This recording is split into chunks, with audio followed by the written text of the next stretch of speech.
എൻ്റെ പേര് സാലി. ഞാൻ പാലക്കാട് നിന്ന് വരുന്നത്. ഞാൻ തമിഴ്നാട് ബോഡി ബിൽഡിംഗ് അസോസിയേഷൻ മെമ്പറാണ്. ഞാൻ 16 വർഷം ജിമ്മിൽ ട്രെയിനറായിരുന്നു. 160 പേര് ഡെയിലി ഞാൻ മോർണിംഗ് ആൻഡ് ഈവനിങ് ട്രെയിനിങ് കൊടുത്തൊരു ട്രെയിനറാണ്. അതിൽ മെയിൻ കാരണം എന്ന് പറഞ്ഞാൽ എനിക്ക് റൈറ്റ് ലെഗിൽ വന്നിട്ട് ഒരു തരിപ്പ്, നടക്കുമ്പോൾ ഒരു തരിപ്പ്, സ്പോഞ്ചിൻ്റെ മേലെ നടക്കണ വരെ ഒരു ഫീൽ ഉണ്ടായിരുന്നു. അപ്പോൾ എനിക്ക് രണ്ടാമത്തെ ലെഗിലേക്ക് അത് ബാധിക്കപ്പെടുമ്പോട്ട് അങ്ങനെ പേടിച്ചിട്ട് വന്നതാണ്. ഫേസ്ബുക്കിൽ വന്നിട്ട് റിയൽ ആണോ അത് ഇതാണോ എന്നുള്ള അറിയില്ല. അപ്പോൾ നേരിട്ട് വന്ന് അനുഭവം മനസ്സിലാക്കിക്കൊണ്ടാണ് ഞാനിപ്പോൾ പറയുന്നത്. ഈ 10 ദിവസം ടാബ്ലറ്റ് കഴിക്കുന്നതിനോട് 90%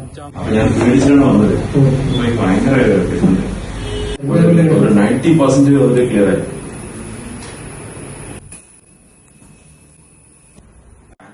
സ്പൈനൽ കോഡ് ഇത് ചെയ്തിട്ടാണ് എണീക്കുക. നമ്മൾ സ്ട്രെയിൻ ചെയ്തിട്ട് നോർമലായിട്ട് എണീക്കാൻ പറ്റില്ല.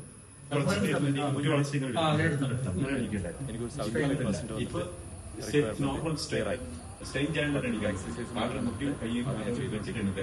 100% അതിപ്പോൾ നോർമൽ ആയിട്ടുണ്ട്. എക്സസൈസും വന്ന് ഇനി കണ്ടിന്യൂസ് ഇനി വരണ്ടെന്ന് പറഞ്ഞിട്ടുണ്ട്. ഇനി ഇത്രയാണ്.